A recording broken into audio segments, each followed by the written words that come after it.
Welcome everyone, I'm Kathy Bryson, CEO at the Melbourne Press Club. I would like to acknowledge the Wurundjeri people of the Kulin Nation who are the traditional custodians of the land that I'm speaking to you from, acknowledging their elders past, present and emerging. Today's webinar is unique. We are presenting from the ground in India and are welcoming our speakers, Dr Kiran Martin, internationally acclaimed humanitarian and relief worker, and founder and director of the Asha Society, and Usha Shrivas, a former slum resident who now works as a journalist for a leading Indian daily, with James Oaten from the ABC as our moderator today. James is South Asia correspondent for the ABC and is usually based in New Delhi. He has covered the pandemic extensively. Before we start, I would like to convey my thanks to our sponsors and donors, University of Melbourne, Thomson Gear, Crown, Minter Ellison, Australia Post, Telstra, the Victorian Government, Vic Health, TAC, Lion, McGrath-Nicol, Mediality and the Judith Neilson Institute. Also thanks to our media sponsors 3AW, ABC, The Age, News, 9, Channel 7, Herald Sun, 10 and Sky News. Some housekeeping before we get started. This event will run for approximately 1 hour, including time for Q&A. If you want to submit a question for the Q&A, please type it in the Q&A at the bottom of your screen. The chat function will only be used by the Melbourne Press Club team to pass on information for you. I want to take this opportunity to welcome our members and our new guests and let you know about our upcoming event. Tomorrow, we're hosting a live media lunch featuring Paul Guerra of the Victorian Chamber of Commerce. Details on our website. Membership to the Melbourne Press Club gives you free access to our webinars and discounts at our live events. And our website has more information about this too. It is now my very great honour to hand over to our moderator today, James Oaten, to introduce our speakers. Please enjoy today's event. All right, thank you for the introduction. As mentioned, my name's James Oaten. I'm the ABC South Asia correspondent. And thank you everyone for joining us for the session From the Ground in India, Perspectives of a Journalist and Humanitarian. India is now at the tail end of what many of you know has been a catastrophic second national surge of COVID-19. We saw more than 400,000 confirmed cases during the peak every day. We saw more than 4,000 deaths. And the fragile healthcare system in India really just was overwhelmed. We had hospitals beyond capacity. We had oxygen supplies running out at hospitals, leading to deaths, and many people simply unable to get any kind of healthcare that they needed. And these figures that I mentioned, 400,000 cases a day and 4,000 deaths, these are likely an undercount. We've seen some states go back and even recount their COVID deaths, leading to the doubling of official figures. Thankfully, though, as I mentioned, we are at the tail end of now this second surge with around 40,000 cases a day. But of course, during this period, no one was more vulnerable than the country's poorest. And so that's why speaking, for instance, to the Asha Society is so important. So I'd like to introduce Dr Kiran Martin, who is the founder of Asha Society, which is a not-for-profit organisation which aims to improve the health, education and environmental outcomes for the many who live in Delhi's slums. And this organisation played a pivotal role in helping secure the medical supplies and other essential supplies that people in the slums needed. And of course, we have Usha Shrivas, who formerly lived in one of these communities and has now become a journalist for a major newspaper in India. So Dr. Kiran Martin, I guess, first of all, we'll bring you in here. Can you explain for those in Australia who may not have a clear understanding of what slum life is like in India, can you kind of set the scene and what life is like living in these communities? Thank you very much, Christy and James for your kind introduction. I just thought I'd give you a little brief overview of what Asha does. There are about 18 million people living in the city of Delhi, approximately, and out of those 18 million, 4 million live in shanty colonies. I will show you a couple of pictures just a little bit into the program. But for those people who live in the city, the city of Delhi is a really beautiful city, and the per capita income of Delhi is the second highest in the whole of India. But the per capita income of people living in the slums is very, very low. So Asha started with just me. I'm a pediatrician. I'm a family physician and a public health doctor. And I walked into a particular slum in the year 1988 when there was a cholera outbreak. And I just sat in an open space with a table and chair and began to see patients. Those were my early beginnings. Since then, over the past 33 years, Asha has evolved to implement a host of different interventions, healthcare, women's empowerment, education, which includes higher education and international education. There's improvement in infrastructure, there's the granting of land rights, and there is financial inclusion. So the whole idea is to be able to intervene with all the necessary elements of development in a slum community so that it then gets converted into a decent neighborhood. Over these 33 years, Asha has reached out to approximately 100 slums, and we are working among a population of 700,000 slum residents. Our infant mortality was about 100,000 live births when we first started, but we've now brought that figure down to 13 for every 1,000 live births in these years. And we're really glad that the lives of the slum dwellers under our care have improved so dramatically. I will talk about COVID in a little while. But I just wanted to introduce to you Usha, who's over here with us today. I first met Usha when she was about 6, and I saw her as this really feisty, determined girl, very talkative, and everyone used to say to her, I remember in the slum, girls shouldn't be talking so much, and she soon became the president of the women, the children's group in Asha, and I remember her, holding a toy mic in her hand and pretending to be a journalist, and that is something that stuck with me. And once after she'll tell you her own story of how she went to Delhi University and so on. But after she'd finished her graduation, I thought I'd take her to meet the Deputy Prime Minister of India, who knew about Asha, Mr. L.K. Advani. So off Usha and I went to meet Mr. Advani. And after that meeting, she impressed him so much that when I came out of the meeting, we were sitting in my car and going back. And I said, Usha, would you like to join Asha's communications team? Maybe you can apply to, a journalism institution. So that's really how it all began. And then she got into a fantastic place called the Indian Institute of Mass Communications, which is really hard to get into. And today, after all these years, she's working in a media house that is one of the top in the whole country. So over to you, Usha. We'd like to hear your story. Hello, everybody. I'm delighted to have this opportunity to be able to address you all. I was born and brought up in Ekta Vihar slum community located in the heart of Delhi. I lived with my parents and 3 siblings in 2 rooms where we cook, sleep, and work. My father is a casual gardener, earning about $200 a month. He is completely illiterate. My 3 siblings and I have seen poverty all our lives. Chicken was made in our home once in 3 weeks. And do you know, I never had breakfast and never took lunch to school. I always wore old clothes that my mother would get from people's home where she worked. I don't remember my parents ever buying me new clothes, toys, or storybooks to read.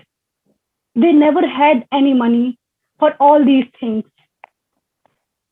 I first entered the beautiful Asha Center in my community when I was about 7 years old.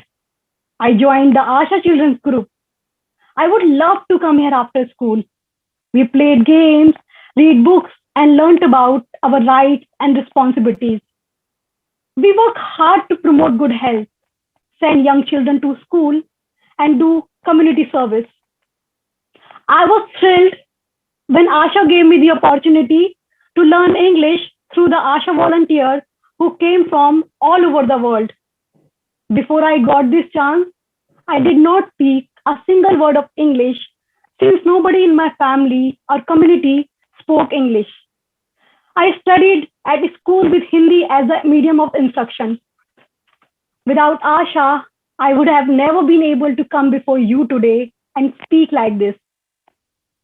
I could hardly believe it the day I got admission to study political science and history at one of India's top universities, University of Delhi, in the year of 2010. This would have been impossible without Dr. Kiran and Asha, since I was the first girl in my entire family and community to go to university. Asha helped me with my educational resources for my high school. They showed me the way to apply for university. I had no idea about all these things. Asha paid all my university fees. I was nervous and anxious at college in the first few weeks. Everyone had smartphones. They were from highly educated people and spoke very good English. Gradually, I settled down and began to enjoy my college life. I had a great privilege of doing my internship at the very own the Australian High Commission. I learned about how to sit in environment, office environment. This was the first experience I have seen such a beautiful office building. This building is so beautiful, and I felt so proud. As a child, I would always dream of becoming a journalist one day. I would play with a toy mic and pretend to be a journalist. Dr. Kiran saw my desire and gave me a wonderful Australian mentor called Peter Donald, who was a journalist with ABC Australia. She introduced me to many journalists and helped me to get an internship at India's largest media house, the Hindustan Times. Dr. Kiran suggested I work in the Asha communication team for a while and asked them to help me to apply master program in Hindi journalism. It was one of the biggest days in my life when I found out that I had got into the Indian Institute of Mass Communication. This is one of the premier institute in India for journalism, and it's so difficult to get in. Without Dr. Kiran's motivation, guidance, and financial help, it would have been impossible. I got placed at a TV channel called Oaten immediately on completion of master, and I had my first job as a Hindi content writer. My childhood dream had come true. I was thrilled. My family began to realize something really big had happened. They respect my achievements. My interest in entertainment journalism kept growing, and I got a job as a content producer at India's leading media house. When I started to work at such a prestigious media company, I was initially insecure and lacking in confidence. All my colleagues came from well-to-do families, and I was the only one from the slums. I had to juggle my responsibilities at home with my work. However, I made sure to work hard, sometimes up to 18 hours a day. I put my heart and soul into my work. Over the years, this helped me to build my confidence and find my voice in such a beautiful environment. Eventually, I became one of the popular faces in my company's regional content. I have interviewed multiple celebrities and actors who work in Bollywood movies. My work has brought me much respect in my slum community and my family also. I'm at the stage in my family, in my life, where I'm able to provide my family members. Today, just as I had a mentor once in Dr. Kiran, I'm a mentor to so many Asha students who would like to make a career in journalism. Many journalists in India have lost their job during this pandemic. The younger generation do not read newspapers, and the print media is hardly used. Many newspapers and magazines have been discontinued. It is very difficult to find a job in digital media nowadays. This is because of major revenue losses in advertising. I feel fortunate that I still have a job and I love my work. And I hope receive to many opportunities in future. Thank you all for listening to my story. I hope you can do everything possible to help Asha slum residents during this difficult time. Thank you so much all. Thank you for that lovely introduction and run through about how you got involved in journalism. I believe we actually have now a video package now to show for our attendees here. Hello everyone, I'm Usha, an Asha graduate and currently working as a content producer at one of India's leading media houses. Today, I am at Asha's Zakhira slum community located in West Delhi with a population of around 5,000. The people here work as rickshaw drivers and as daily wages laborer. This slum community is sandwiched between railway lines and a busy highway, and it causes a lot of noise and traffic pollution. When the second wave of COVID-19 hit Delhi in April, there was panic everywhere. Thousands of people were dying every single day. In the slums, the condition was worse. There were hundreds of COVID positive cases and people were frightened. At such a difficult time, Asha was the only NGO to continue working in the slums during the COVID peak. Asha is providing service to more than 700,000 people in the slums of Delhi. Today, I'm here to follow a day with the life of our Asha warriors. I'm here to walk with them and see Asha's intervention in the slums. Asha warriors consist of young people from the slum. They are a group of college and school-going students. Asha warriors have been working with great dedication right from the beginning of this pandemic.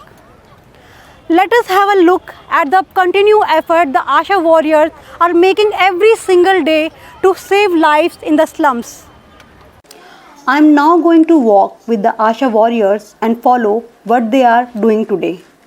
Here they are campaigning from lane to lane using megaphone to help spread COVID messages. They are sharing COVID protocol and explaining the importance of hand washing. They are encouraging double masking because this variant is highly infectious. As you can see, they are distributing masks to all the slum residents. Many people cannot afford to buy masks. The masks that they have are very dirty and they are not washed regularly and properly. The warriors are visiting each family and checking the temperature of each person with thermal scanner.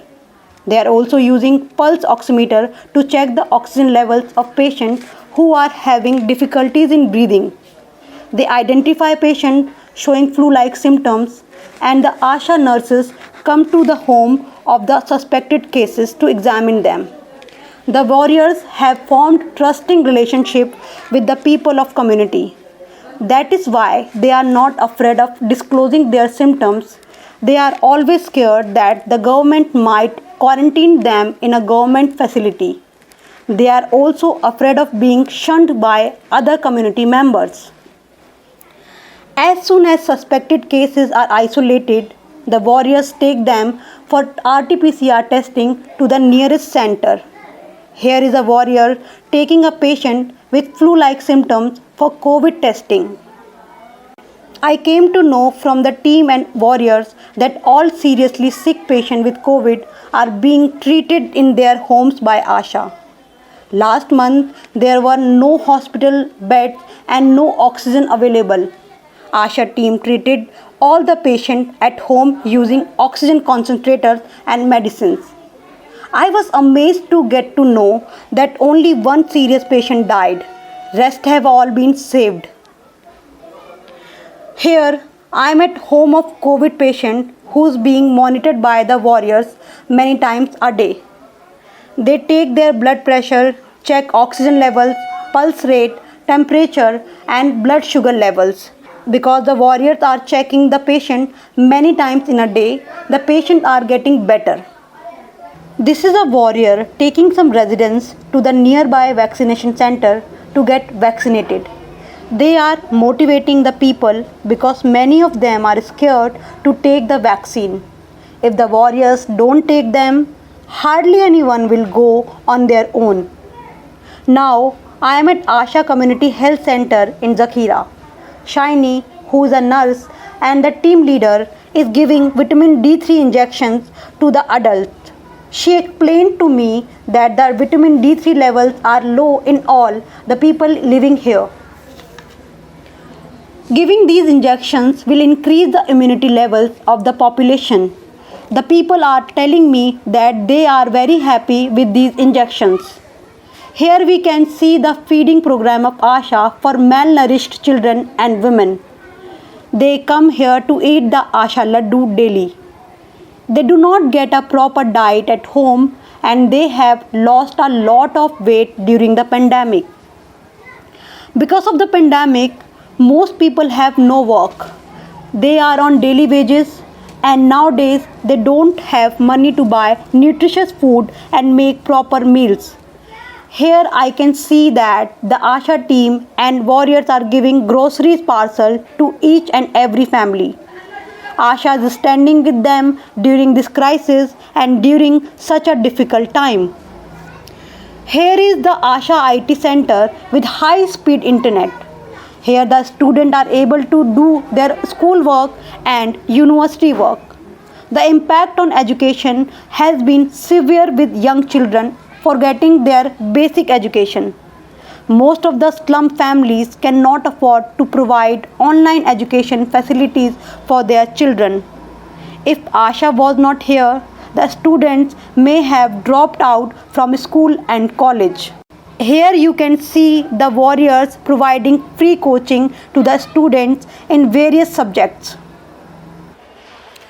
Asha intervention would have not been possible without the Asha warriors.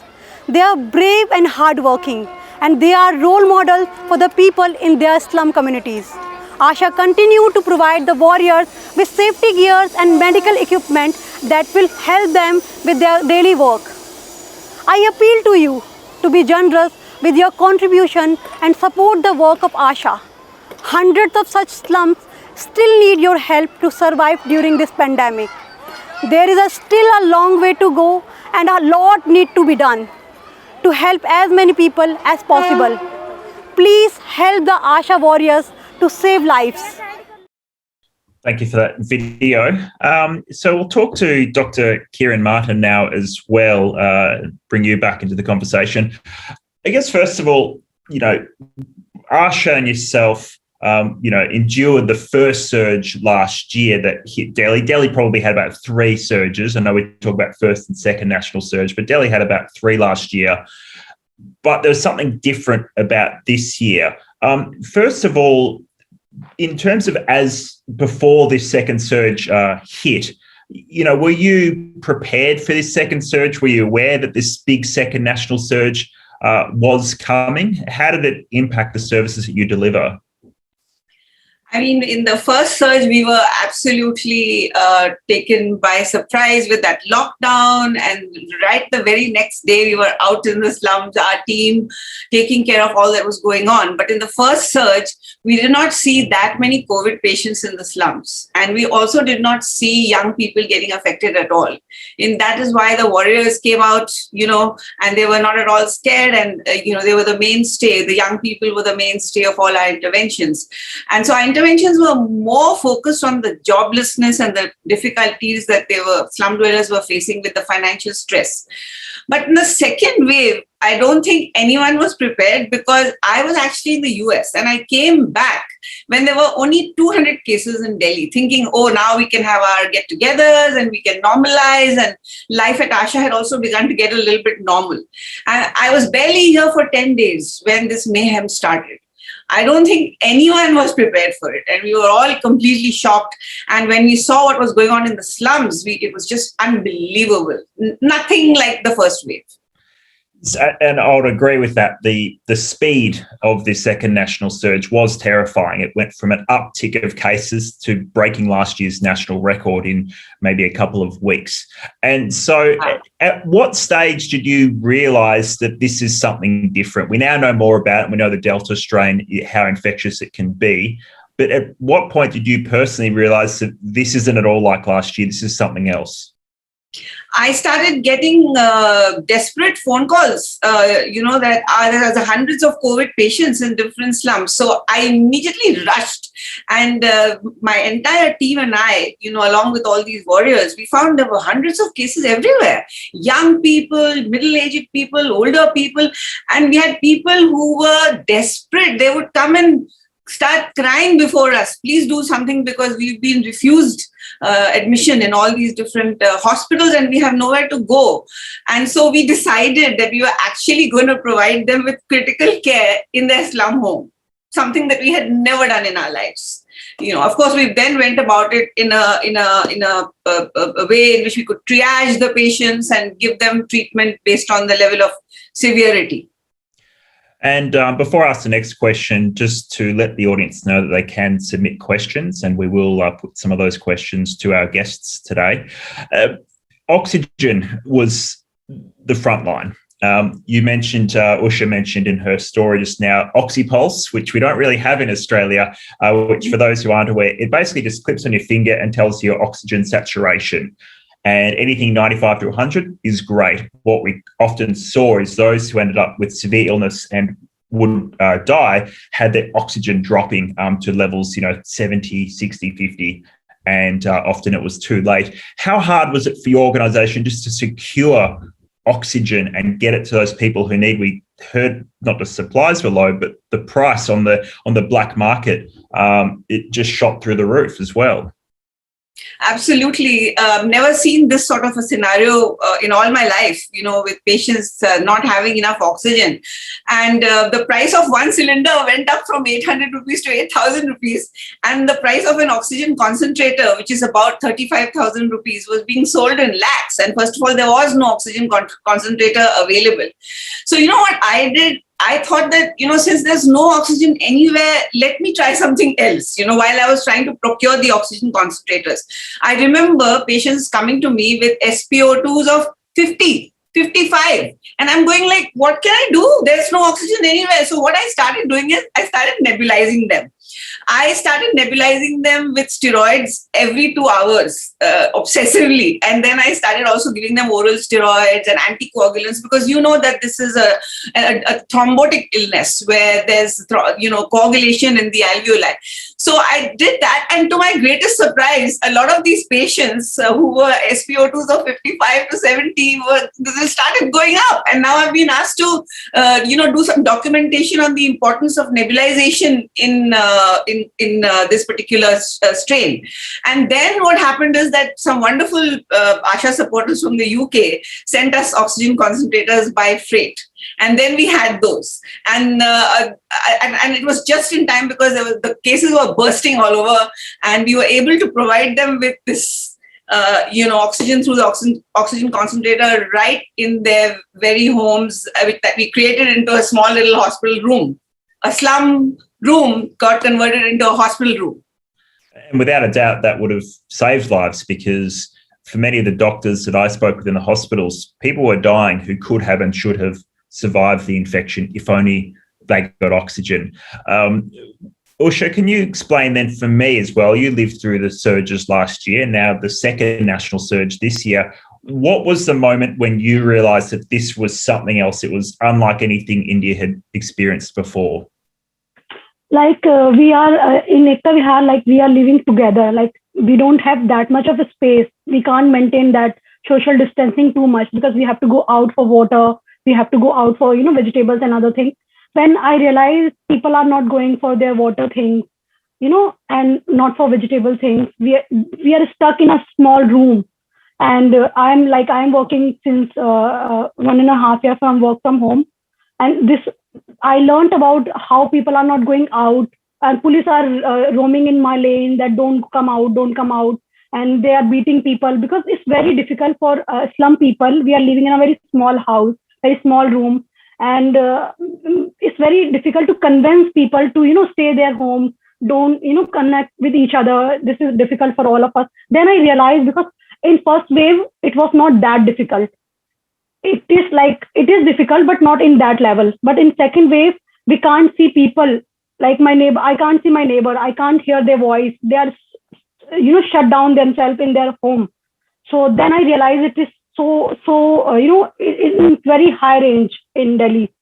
And I read all the time newspaper that there's no space in hospitals, there's no oxygen available. A lot of my friends, my media friends, are not able to get their bed in hospitals.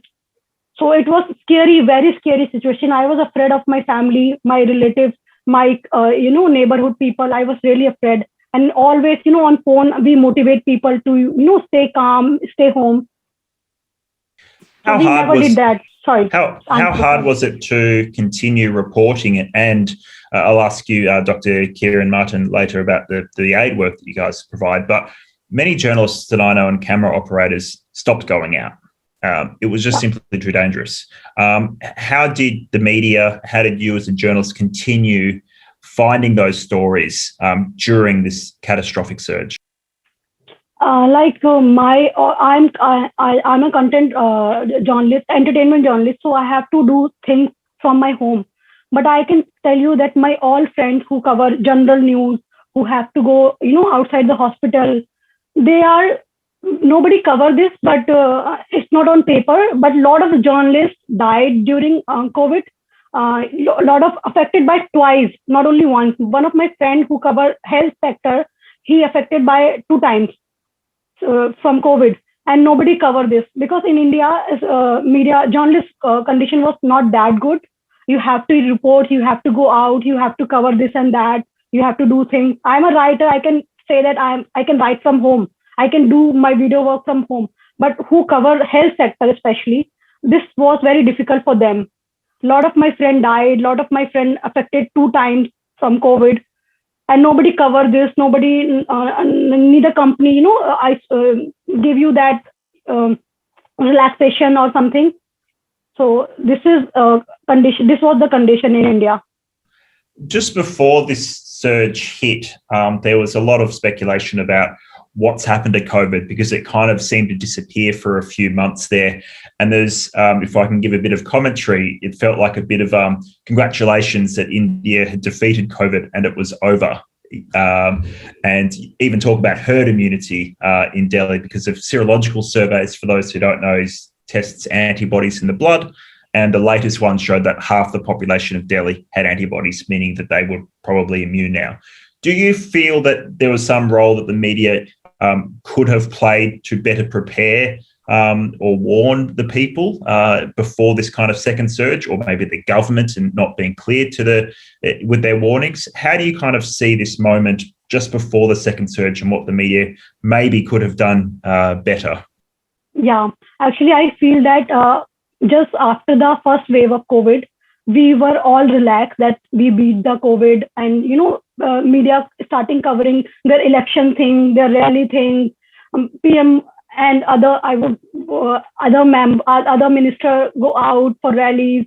So this can be stopped. If you are in a severe condition, if you can't pass out from that severe thing, you have to prepare for other things also. Like for second wave also, you have to show people. You suddenly stop giving review about COVID, stop giving numbers about COVID, because if you are the responsible person for India, you have to tell them that this is the real condition, not after the situation. You have to be prepared for this. Yeah, how hard did you find it to get the truth? All your colleagues, I know that you didn't want reporting on COVID, but there's a lot of stories and allegations how the government wasn't upfront or even tried to cover up some of the extent of the crisis. How hard was it for journalists to get to the truth and tell the real story that was going on? like we all said we can't have that right to write or say anything about the directly in direct way about the things, because sometimes you have restrictions, not for myself because I'm in an entertainment sector, but I heard about my friends, from my friends, that they don't have that right to write about a lot of things which is going on in India. People can write on their social media. So I can say about when I read about a lot of articles on social media, people against the rallies, people against the election thing. They should have better preparation for, they can have digital election, they can have other type of election, they can wait for their election, they can wait for their rallies, they can attend rally by, Zoom call or from digital platform. So they didn't do this kind of thing, especially government in like state government or, central government both. And did you find that journalists were comfortable in questioning or pushing back on some of the government messaging and some of the, I think I can say this, that it's difficult to ask directly. Sometimes you have order to, edit this thing, don't ask this thing, and you have prepared things.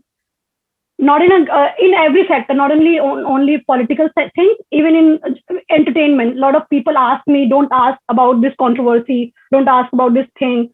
So we have to follow our rules, and because company is running things, so you have to follow. But sometimes when you have right to direct ask, we come out and ask.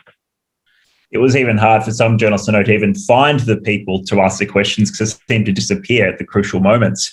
Dr. Kiran Martin, can we ask you then as well? I just spoke about how hard it was for journalists to do their job in this environment. What about your staff? Because that's a lot at risk, and we know now it's a lot more airborne than we used to think. How hard was it to keep your staff working and safe? I mean, I was just amazed to see how brave everyone was, how motivated everyone was, how keen the entire team was to go out there with boots on the ground and help. And this time, even the warriors, they were young and it was risky for them. But I think that the entire Asha team really got together and made up our minds that we were not going to leave out a single patient, no matter what. Of course, we were wearing our N95s, and sometimes there were 2 masks, and also if you remember April it starts getting quite hot, and then May of course it gets even hotter. So that just meant a lot of discomfort wearing all that heavy PPE. But I do have to say that, and I also think that it's important to lead from the front, and so I would go to the slums very regularly while all this was going on, and that becomes a very important action to perform, so that you can have your whole team behind you. And I also saw that there was so much dedication with the seriously sick patients that, sometimes you had to give them injections at night. Sometimes you had to give them injections like early in the morning. And my nurses had no hesitation at all. They would just go at any hour. My phone was ringing here the whole evening and the whole night because, there was patients with electrolyte imbalances, patients with high-grade fever, patients whose sugars needed to be corrected. It was like running a hospital, but in many different slums, and just had to keep giving advice. So it was a case of us all having poured our hearts and souls into it day and night, and that is the reason why we were able to save almost all patients, even the critically ill ones. There was only one patient who we lost, sadly, but other than that, every single patient was saved. I'm just going to go to Usha, if I can, because I've got a question from the audience who's tuned in. Someone here, anonymous attendee, is asking what further career ambitions you have. Is there a story or interview you particularly want to cover? Pardon, can you repeat it? I'm sorry. That's okay. I've just got a question here from anonymous that's asking what career ambitions you have now, and is there a particular interview you'd love to do or story or topic that you'd love to cover? Yeah, I always wanted to, have my own TV show or program. And I'm doing this right now for my website, but I want this on national television. And I really wanted to interview Shah Rukh Khan. I know a lot of people, a lot of Australian people also love Shah Rukh Khan. and I really wanted to interview him. And I do some famous personalities, but Shah Rukh is in the top of my list. I've actually, not to gloat, but I've met Shah Rukh Khan when he was in Australia years ago. Dr. Kiran Martin as well, just one kind of analysis that I've read a fair bit about is that India has a long legacy of underfunding the public health system, and that was really exposed now. And that's why organisations like yours have been so important to kind of fill these gaps. Do you think that one of the lessons and one of the changes we might see now after everything India just endured and Delhi just endured, we might see a bolstering of better public services and facilities, healthcare services for those people who live in slums now? Sorry, you're on mute. Dr. Martin, you're on mute. To be very honest, I'm a little skeptical. You know, I've seen a lot of ups and downs in the slums in these years, and when something like this happens, there's a heightened awareness of what goes on in the slums, and that huge migration that you saw happen in the first wave, you know, where millions of people walked thousands of kilometers to get to their homes, exposed the condition of people living in urban poverty like never before. But I think that it might depend from one state to another. I don't think that we can uniformly see that the health services for the urban poor are in any way going to dramatically improve. In fact, you know, even while the second wave has happened, to be very honest, there are all kinds of health institutions here. There are primary health centers, there are, private healthcare services, then there are quacks, there are registered medical practitioners, there are local healers, public and private hospitals. Except for the public and private hospitals, everything was shut all through this time. Not a single one of those services was open. Everybody was running scared. And I have gone to all the slums that we work in, plus we decided to also go to other slums because we realized that there was nobody there for them. So we actioned our mobile vans to try and reach out to other large slums, and our same warriors whose pictures you saw on that video went in huge numbers with their megaphones and things, and there wasn't anybody around. Even the locally elected representatives were too scared, and a lot of the locally elected representatives got COVID. So, you know, even they couldn't come and sit in their offices. So there was so much fear around it that, unfortunately, to tell you the honest truth, from what I saw in these 3 months, Asha was literally the only organization providing professionalized healthcare right inside slums to the best extent that we could. Was there a challenge as well to get the right information to the slum dwellers? We know fake news, misinformation, you know, can really go rampant on WhatsApp particularly, which is like the social media of choice. I know in a lot of the villages out of Delhi, there was issues about people not even understanding what COVID really was and just thought it was seasonal flu. How hard was it for you to get the right information to these people and that so they were aware of what they needed to do, what they should do, and not go to the untested health advice, you know, the quacks, as you put it? Yeah, absolutely. You know, so there are so many different factors that work in the slums. One is, of course, their ignorance and illiteracy means that they're very susceptible to any kind of myth or superstition that comes their way. So they began to believe all sorts of things about COVID which were not true. And so a lot of them started going off to their villages, and over there, I don't know whether you heard of this phenomenon, everyone was told that you had typhoid, and that's because, you know, the Vidal test, it comes positive for COVID. So there began to be this thing that I've got typhoid. And then the other thing is that because of the paucity of information around COVID, there's so a lot of stigma attached to the disease. So if someone's got COVID, no one will want to go near them. No one will even allow them to come and fill water at a water point because they don't have individual water connections. Their water is all from common water points. So then they're not allowed. They're ostracized for a very long time. And you also might know that they have public toilets, you know, so they have to go to a public toilet. Can you imagine a patient who's been ostracized not able to even go to the toilet? So they wanted to hide it. They just weren't comfortable talking about the fact that they had COVID, and they were not keen to go for the RT-PCR test. And so even the numbers that we saw with positive cases, there were definitely a lot more than those for patients who had COVID-like symptoms, and we almost were sure that they had COVID, but it's just that they just refused to get tested.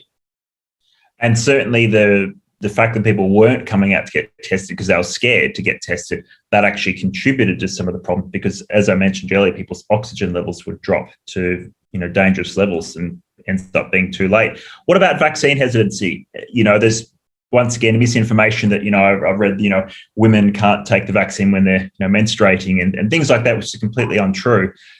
Yeah. Has there been much vaccine hesitancy in the slums? How do you combat that and encourage people to go and get the jab? There's been a huge amount of vaccine hesitancy for a variety of reasons. There's a lot of Muslims who began to believe that there were some pork products that were part of the vaccine, and that tiny little false information on WhatsApp, that fake information, created mayhem among the Muslim community. They said, nothing doing, no matter what you do, we're not taking the vaccine. And that's like more than 20% of the country's population. And that was completely, nothing doing, we're not taking it. And then, of course, there were lots of people who were told that you're going to die. I mean, that there was those very rare stories regarding blood clotting with the AstraZeneca vaccine. And so, just a little story here or there, and then people were too scared. The elderly were also really apprehensive because, they haven't taken vaccines in a very long time. It's like children take vaccines. We don't at our age ever need to take a vaccine. And I remember some people telling me that, we live in dirt, so we're not going to get this. This is a disease that's meant for people who live in posh places. And I had to say to them, no, unfortunately, that's not true. In this COVID second wave, anyone is getting it, everybody's getting it. So it's been really hard. But I think the warriors have done an awesome job. Can I tell you a little story quickly? So all these warriors in a place called Silampur, which is in eastern Delhi, very, very poor area, they took a big group of people for vaccinations after having spent so much time motivating them. Imagine, they reached the school and there they were told that there's no vaccine. It's all finished. And so they were really upset, and they rang up the municipal councillor of the area whom they knew. And the councillor came, and within minutes, he was able to call the district magistrate, and then the magistrate made sure there was vaccine and everybody got their jabs. I've told you this story because I want to bring out the fact that you really need to work with the stakeholders very hard. I mean, you have to be collaborative. It's important for the warriors and for the slum activists and organizers and women's groups to know your MLA well. Your legislator, that is, to know your councillor really well, so that they can petition for you when you have trouble like this. And vaccine shortage is huge at the moment. You may have heard that even though in theory you're supposed to be able to quickly register yourself on the COVID app and get your jab, there's huge crowds of people outside vaccination centers getting their tokens and standing there for a really long time and just not getting the vaccine. I think that in Asha we've reached a approximate coverage of about 60%, but that's only been because of our warriors. Had it not been them, I think our coverage would have been negligible. I've got one question from an anonymous attendee who actually volunteered with you guys in the Zakira slum. So I've got a question about how Zakira is faring now, but as well, if you can, but I guess more broadly, how, not just that slum, but how are people going in the slums now? Because it was such a traumatic experience for them, many lives lost. How are they faring now? I would say that they're under tremendous financial stress. They are all daily wage laborers, they're rickshaw pullers or construction workers or working in markets, and they don't have any contract, or they don't have any security. These jobs are all, fire at will, and their daily wage is also very low. So because of the fact that they hardly have any money saved up, and they live from day to day, they really don't have enough food. That's the biggest crisis at the moment. And so that is why Asha is giving them these grocery bags. So the public distribution system in India at the moment is providing only wheat and rice. So wheat and rice is being given free to everyone through the public distribution system. But that, as you know, is not going to take care of the proteins and the fats and all the other things that you need. So our grocery bags are really critical. So for every single person in Zakhira, since you're asking about Zakhira, and not only in Zakhira, but in all the slums that we work in, we are regularly providing food in the form of grocery bags. And we're also giving them cash because they need financial assistance for things like milk, eggs or bread or, cooking gas. I mean, where are they going to get the money from? They have no money. And it also gives them freedom of choice. You can't force them to keep eating and drinking what you want them to eat. I mean, after all, it's not right for their dignity to be violated. They're all hardworking people. They're not lazy. I mean, the whole city's economy runs through their hard work. All the low paid jobs are done by people living in the slums. And it's just unfortunate that they're going through a difficult time. And those people who even have work are being asked to come maybe 2 or 3 days in a week. A mason who might otherwise be getting 600 rupees a day, is now being exploited and told, I'm sorry, but you get only 300 rupees a day.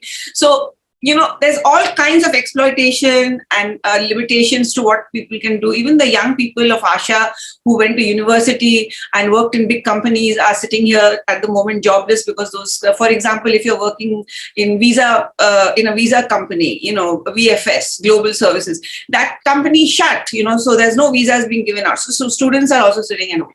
So we feel like, they've been so hospitable to us during better times. This anonymous, the person, whoever says they've been to Asha, might remember the tea and the biscuits and the pakoras and, the given with so much love and cheer.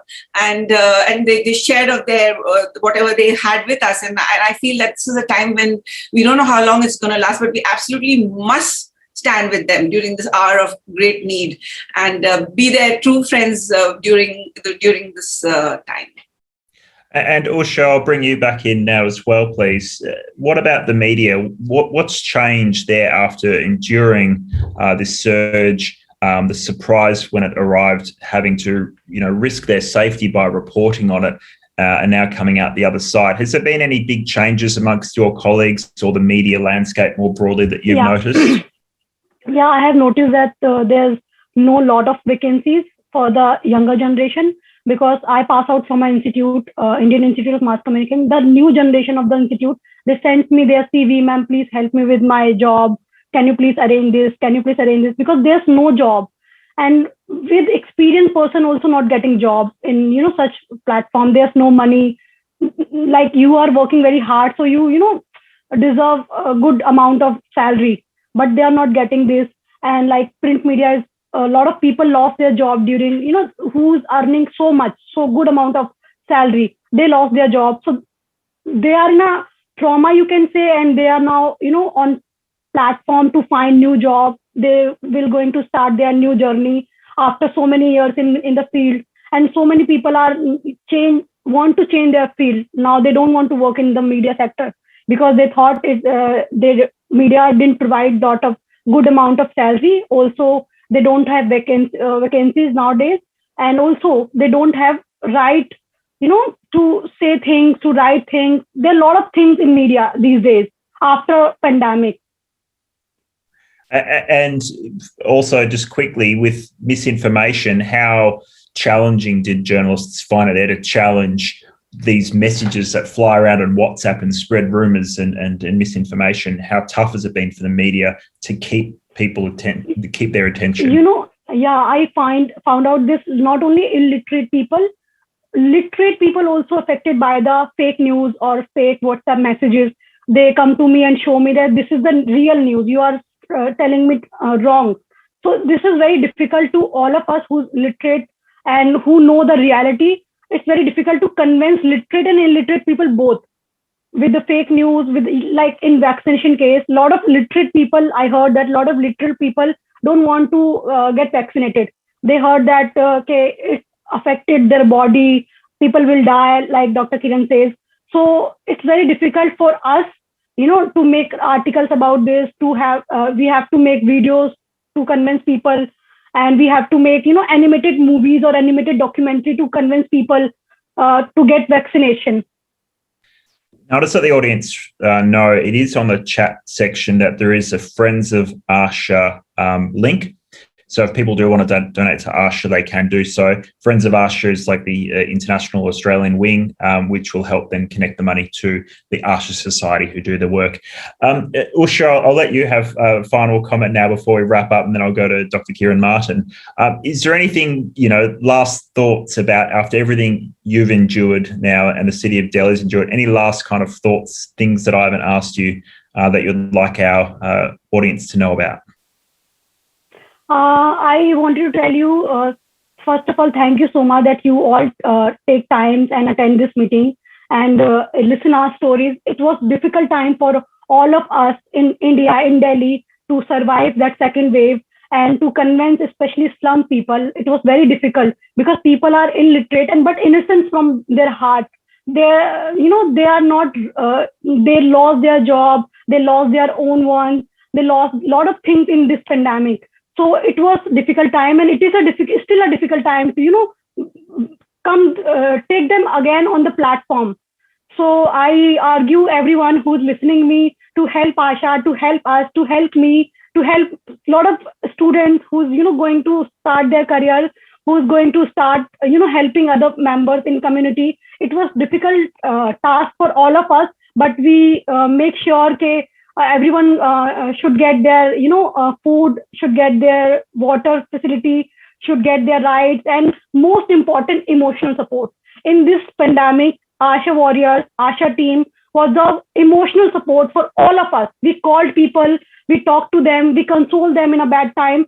So that was like, we want, we help others.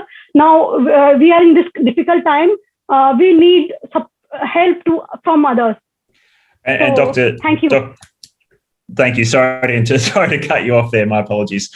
And finally, Dr. Martin, what are the main things that Asha does need now, in light of everything you've endured? And I guess just if you can leave us with your final comments, how does Delhi heal after everything it's gone through? How do the people of these slums heal and recover, both just physically, monetary, with their finances, and also, I guess, with mental health after the trauma that they've been through? I would say that at this point in time, we are really hoping that this third wave, about which there's been a lot of conversation, doesn't happen, because already the slum dwellers are under so much stress, not just financially, but also because so much COVID has happened. And like Usha said, there's been a lot of emotional damage, and we've tried our utmost best and are continuing to try to console and support, giving phone numbers, always inquiring after them, asking how they are. There's a lot of loneliness that people who are living alone, older people who have no caregivers, there's so many different vulnerable types. And I'm hoping that the third wave will not happen, because that, I think, is just going to add insult to injury like nothing else. And I think that as of now, it's going to take a long time, before these people get back on their feet, because, COVID, of course, the wave was sharp. It went up and it came down sharper than it was during the first wave. But when people go into financial distress, it always takes much longer to stabilize. As you know, the economy is not doing well at all, and it's going to take at least a year, from what I can tell, for people to once again get a stable income and be able to stand on their feet. And I feel like they are our brothers and sisters, and I feel that we've been such good friends, all of us, with them for the past 33 years. And this is a test of our faithfulness and our loyalty. And just because the COVID cases have fallen, we should not let them be during this hard time. We should do everything we possibly can. And I think that focus will be on food, on financial help, also on students. Usha showed you the IT centers, and there's students who are going to appear for their who have to go to university, and all the exams have been scrapped, and they will not have a single penny to pay for college tuition. They will not have any money for smartphones, for data, and while they can come to the IT center and avail of the, high-speed internet, they all need individual ways in which they can study. So this already been a very hard year for our students, and we're thinking that this coming year is also not looking very good at all for them. We're really afraid that there'll be dropouts. We don't want it because we've got such a strong higher education program. We've sent more than 3,000 students to Delhi University. We have around 6 people who are either studying in Australia or who have already graduated, which is a record. Some of them, of course, are still here and are not able to fly because the borders are closed.